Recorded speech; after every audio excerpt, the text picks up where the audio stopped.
अस्सलाम वालेकुम दोस्तों, उम्मीद करती हूँ आप सब खैरियत से होंगे और मेरे चैनल की खौफनाक कहानियों को पसंद करते होंगे। बस आप लोगों से एक छोटी सी रिक्वेस्ट है कि हमें सपोर्ट करें और अपने हॉरर किस्से हमसे शेयर करें। जिसकी स्टोरी सबसे अच्छी होगी उसके लिए हमारी तरफ से एक सरप्राइज़ है। आज मैं आपके लिए बहुत ही डरावनी कहानी लाई हूँ, तो चैनल को सब्सक्राइब कर लें और आयतुल कुर्सी पढ़ लें। चलते हैं कहानी की तरफ।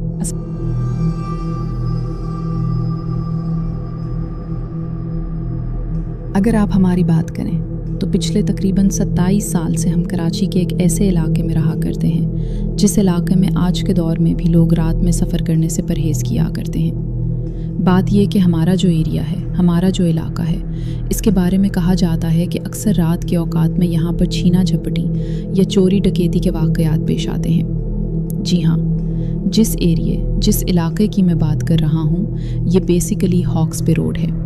आप कह सकते हैं कि मारीपुर के करीब एक एरिया में हम लोग रहा करते हैं। बेसिकली हमारा जो एरिया है, इस एरिया में अगर आप बात करें तो वाकई में, क्योंकि इस दौर में यानी 27 साल पहले जब ये वाक़या हमारे साथ पेश आया था, ना ही इतनी स्ट्रीट लाइट्स मौजूद थी और जहाँ तक रूट्स का ताल्लुक है तो वो भी आज की निस्बत बहुत ज़्यादा ख़राब हुआ करते थे। अगर आप इस दौर की बात करें तो इस दौर में मैं एक मूवी मेकर के तौर पर काम किया करता था। जैसे कि अगर आपको याद हो तो अक्सर लोग अपनी शादियों में, अपने प्रोग्राम्स में मूवी बनाने वालों को बुलवाया करते थे। इस दौर में जो शादियां थीं वो रात के 2-3 बजे इख्तिताम पजीर हुआ करती थी। मुझे अच्छी तरह याद है कि दिसंबर का आखिर चल रहा था, सर्दी हो रही थी। मैं जब अपने प्रोग्राम से, इस इवेंट से फ्री हुआ तो मुझे याद है कि रात के तकरीबन 2:45 बजे का टाइम था। अब जब मैं नॉर्थ नाजिमाबाद से अपने घर जाने के लिए निकला तो मुझे अच्छी तरह याद था कि रास्ते में मेरे साथ चोरी डकैती या इस तरह का कोई ना कोई वाक़या पेश आ सकता है। लेकिन आप हुस्ने इत्तफाक देखें कि अल्लाह का शुक्र है कि ना ही मेरे साथ कोई इस तरह का वाक़या पेश आया, बल्कि मैं खैरियत से 45 से 50 मिनट के अंदर अंदर बाइक भिगाते भिगाते अपने घर पहुंच गया। अब हमारा जो घर था, अगर आप इसके अतराफ़ का जायज़ा लें तो हमारे घर के अतराफ़ में जो भी हिस्सा था, इत्तेफाक से 2 प्लॉट लेफ़्ट में और इसी तरह 2 प्लॉट्स राइट में खाली पड़े हुए थे। खैर, जब मैं अपने घर पहुंचा तो घर पहुंचने के बाद मेरी अम्मी ने मेरे लिए चाय बनाई और मेरी आदत थी कि अक्सर ऐसा होता था कि मैं चाय पीने के लिए अपनी छत पे चला जाया करता था। तो वैसे ही मैंने चाय का कप थामा। कप थामने के बाद सीधा छत पर आ गया। मुझे पता था कि आधे घंटे बाद फजर की अजान का टाइम होने वाला है। अक्सर ऐसा होता था कि मैं छत पर टहलते टहलते चाय पिया करता था और जब फजर की अजान हो जाती थी तो नमाज पढ़ने के बाद सो जाया करता था। खैर, मैं छत पर आया। छत पर आने के बाद मैंने पलंग जो मौजूद था वहाँ पर बैठ के चाय पीना शुरू की।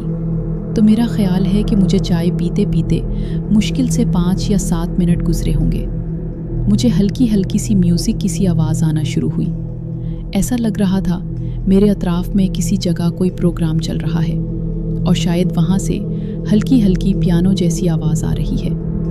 लेकिन अजीब बात थी, हमारा जो एरिया था या सराउंडेड जो भी लोग रहा करते थे, अब क्योंकि जो हमारी छत थी वो सबसे ऊंची छत थी और जहाँ तक मेरी नज़र जा रही थी या जहाँ तक मैं देख पा रहा था, ना ही कोई इवेंट चल रहा था और ना ही किसी इवेंट के आसार नज़र आ रहे थे।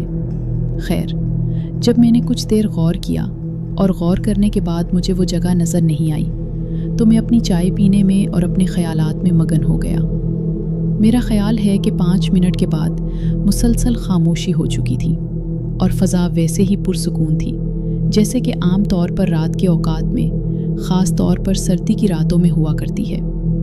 आप यकीन करें कि मुश्किल से 5 या 7 मिनट गुजरे होंगे। इसके बाद मुझे बाकायदा किसी के गनगुनाने की आवाज़ आना शुरू हुई। ऐसा लग रहा था जैसे कोई इंडियन गाना, कोई पुराना गाना मुसलसल गनगुना रहा है, या एटलीस्ट उसकी जो थीम है उसको अपने मुंह से गनगुनाने की कोशिश कर रहा है। अजीब बात यह थी कि ये जो आवाज़ थी ये किसी औरत की आवाज़ थी और इस आवाज़ को सुनने के बाद ऐसा महसूस हो रहा था जैसे ये जो आवाज़ है ये न सिर्फ सुरीली है बल्कि इस कदर मदहोश कर देने वाली है कि आप लाख चाहने के बावजूद इस तरह की आवाज़ को सुनने से नज़रअंदाज नहीं कर सकते। आप यकीन करें कि जो गाना गाने की आवाज़ थी या गुनगुनाने की आवाज़ थी, ऐसा लग रहा था जैसे हमारी छत के ऊपर से आ रही है, लेकिन इस पूरी छत के ऊपर मैं अकेला मौजूद था। मेरे लेफ़्ट साइड पे एक ऊपर टिंकी बनी हुई थी। टिंकी के पीछे का जो हिस्सा है वो आम तौर पर नज़र नहीं आया करता था। अगर आपको उसके पीछे देखना है तो ऊपर चढ़ने के बाद आप बाआसानी पीछे की तरफ झांक सकते थे। मुसलसल 3 या 4 मिनट तक मुझे गुनगुनाने की आवाज़ आती रही। ऐसा लग रहा था जैसे कोई बहुत ज़्यादा खुश है, किसी को कोई खुशी मिली है और शायद वो इस तरह गुनगुना के अपनी खुशी का इजहार कर रहा है। कुछ देर बाद तकरीबन 1 या 2 मिनट के लिए मुकम्मल तौर पर खामोशी हो गई और ये जो गुनगुनाने की आवाज़ थी आहिस्ता आहिस्ता करके ये आना ख़त्म हो चुकी थी। मेरा ख़्याल है कि फ़जर की आज़ान में मुश्किल से 15 या 20 मिनट बाकी होंगे। मैंने सोचा कि मैं खड़ा होता हूँ। खड़े होने के बाद वापस नीचे जाता हूँ और जाके वज़ू वग़ैरह करके आज़ान का इंतज़ार करता हूँ। लेकिन इसी दौरानिए में जबकि मैं उठना चाह रहा था या उठने ही वाला था, मुझे हल्की हल्की सी धीमी धीमी सी संदल की सी खुशबू का एहसास होने लगा। ऐसा लग रहा था जैसे एकदम से मुझे संदल की खुशबू आना शुरू हो चुकी है और ये जो खुशबू थी देखते ही देखते इस कदर बढ़ चुकी थी कि अब लग रहा था कि किसी ने बाकायदा संदल का सा इतर लगा रखा हो। इतनी रात में इस तरह की खुशबू का छत के ऊपर महसूस होना यकीनन बज़ाहिर ये कोई अच्छी बात लग रही थी।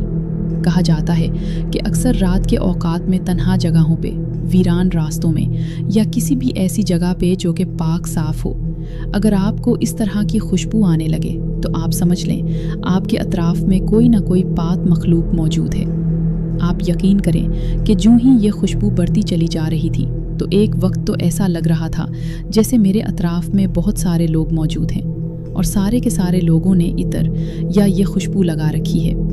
हैरानी और ताज्जुब की बात ये थी कि दूर दूर तक ना ही कोई प्रोग्राम था, ना ही कोई मीलाद था, ना ही कोई लोग छतों के ऊपर नज़र आ रहे थे। लेकिन अल्लाह जाने फिर ये खुशबू कहाँ से और क्यों कर आ रही थी। इसी दौरानिए में जबकि मैं इस खुशबू का या इस जगह का तायुन कर रहा था, मुझे एक हल्की सी मुस्कुराने की सी आवाज़ महसूस हुई। ऐसा लगा जैसे ज़ेरे लब कोई मुस्कुराना चाहता है। और ना सिर्फ कुछ देर के बाद मुझे ये जो आवाज़ थी बढ़ती हुई महसूस हुई, बल्कि अब ऐसा लग रहा था जैसे कोई ठहा के मार के हंसता चला जा रहा है। ये जो हंसने की या कहकहा लगाने की आवाज़ थी, ये यकीनन किसी औरत की आवाज़ थी। ये आवाज़ इस कदर सुरीली थी, इस कदर मदहोश करने वाली थी कि मैं चाहता था कि आखिर कौन लड़की है, कौन औरत है जो इस तरह से हंस के मुझे परेशान कर रही है। काफ़ी देर से मेरे साथ ये बातें चल रही थी, कभी खुशबू का एहसास होना, कभी गुनगुनाने की आवाज़ महसूस होना और फिर उसके बाद ये जो कहकहा लगाने की आवाज़ थी। ये यकीनन बहुत सारे सवालात थे जो पैदा कर रही थी। लेकिन अब के बाद जब मैंने अपने अतराफ़ का जायज़ा लेना शुरू किया और बारी बारी कभी इधर कभी उधर, कभी आगे कभी पीछे देखना शुरू किया, उसके बाद जब मेरी नज़र आखिर में अपनी छत पे यानी छत के ऊपर जो टंकी वाला हिस्सा मौजूद था उस तरफ पड़ी, तो मैंने देखा कि टंकी के ऊपर कोई बैठा हुआ है। और ना सिर्फ बैठा हुआ है बल्कि जिस तरह से, जिस अंदाज से वो वहाँ पर बैठा हुआ था, ऐसा लग रहा था जैसे कोई लड़की अपने आप को साड़ी या इस तरह के कपड़ों में लपेटने के बाद टंकी के ऊपर आके बैठ चुकी है। कुछ अजीब तरीके से उसने अपने पुलू से अपने सर को या अपने मुंह को छुपा रखा था। उसके बावजूद भी हवा की वजह से उसके जो बाल थे वो लहराते हुए नीचे तक लटके चले जा रहे थे। ऐसा लग रहा था ये खुशबू, ये आवाज़, ये सब कुछ उसकी तरफ से ही आ रहा था और शायद फाइनली आखिर में वो मेरे सामने आ चुकी थी। ऐसा नहीं था कि मैं अपने जज्बात पर काबू नहीं रख पा रहा था, लेकिन जितनी देर से या काफ़ी देर से जो कुछ मुझे महसूस हो रहा था, जिस तरह की खुशबू, कहकहे की आवाज़ या जिस तरह से मुझे अपनी तरफ मुतवज्जे किया जा रहा था, उस लड़की का इस तरह से बेबाक अंदाज में बैठना किसी भी तरह काबिल कबूल नहीं था। लेकिन ऐसा लग रहा था मेरा दिमाग, मेरा दिल मेरा साथ देना छोड़ चुका है और ये मुकम्मल तौर पर मफलूज होने के बाद उस लड़की का, जिसको अब तक मैंने देखा नहीं था, ना सिर्फ दीवाना हो चुका है बल्कि उसको बंदेखे ही ऐसा लग रहा था जैसे मेरे दिल में उसके बारे में बहुत सारे ख्यालात पैदा होना शुरू हो चुके हैं। इसी दौरानिए में जबकि मैं आहिस्ता आहिस्ता करके आगे की तरफ बढ़ता चला गया, और फाइनली जब मैं उस जगह आया जहाँ पर लकड़ी की सीढ़ी मौजूद थी और मैंने आहिस्ता आहिस्ता करके उस सीढ़ी के ज़रिए ऊपर की तरफ चढ़ना शुरू किया, तो आप यकीन करें कि उससे पहले मैं उस सीढ़ी से टंकी के पास पहुँच पाता। आहिस्ता आहिस्ता करके उस लड़की ने अपने चेहरे को ऊपर की तरफ उठाना शुरू किया। जूं-जूं वो लड़की अपने चेहरे को ऊपर की तरफ करती चली जा रही थी, वैसे वैसे उसका चेहरा या उसका आधा चेहरा मेरे सामने आता जा रहा था। सबसे अजीब बात ये थी कि उसका आधा चेहरा जो अब तक के मेरे सामने आया था, ये ना सिर्फ झुलसा हुआ जला हुआ चेहरा था, बल्कि एक आँख जो अब तक मैं देख पाया था, ऐसा लग रहा था वो आँख या तो सफ़ेद है या उसकी आई बॉल्स मुकम्मल तौर पर सफ़ेद कर दी गई हैं। अब आहिस्ता आहिस्ता करके मुझे अपनी गलती का अंदाज़ा हो रहा था और मुझे यकीन हो चला था कि मेरे सामने जो मखलूक मौजूद है उसे आम तौर पे पिछल पेरी या चुड़ैल कहा जाता है। इससे पहले कि मैं मज़ीद आगे बढ़ता, अल्लाह का करम है कि एकदम से आज़ान की आवाज़ आना शुरू हुई और जो ही फ़ज़ा के अंदर आज़ान की आवाज़ गूंजना शुरू हुई तो देखते ही देखते वो जो भी मखलूक थी ना सिर्फ हुआ की तरह गायब हो गई, बल्कि एकदम से मेरे दिमाग ने, मेरे दिल ने काम करना शुरू कर दिया। आहिस्ता आहिस्ता करके मेरे आसाब, मेरे औसान ना सिर्फ बहाल होते चले गए, बल्कि मैं मुकम्मल तौर पे अपने आसाब पे काबू महसूस कर रहा था। ये तो अल्लाह का करम है कि उस वक्त आज़ान हो गई, वरना हो सकता है ये जो रात थी मेरी ज़िंदगी की आखिरी रात होती।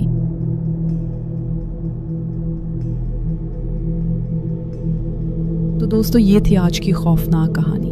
उम्मीद है आज की इस कहानी ने आपके रोंगटे खड़े कर दिए होंगे। आपको ये वाक़या कैसा लगा हमें कमेंट सेक्शन में ज़रूर बताएं। अगर आपको ये वीडियो पसंद आई हो तो उसे लाइक करें और अपने दोस्तों के साथ शेयर करना ना भूलें। ऐसी ही मज़ीद सच्ची और लर्ज़ा खेज़ कहानियाँ सुनने के लिए हमारे चैनल स्टोरी टेलर्स को सब्सक्राइब करें। अपना और अपने प्यारों का बहुत ख्याल रखें। अल्लाह हाफ़िज़।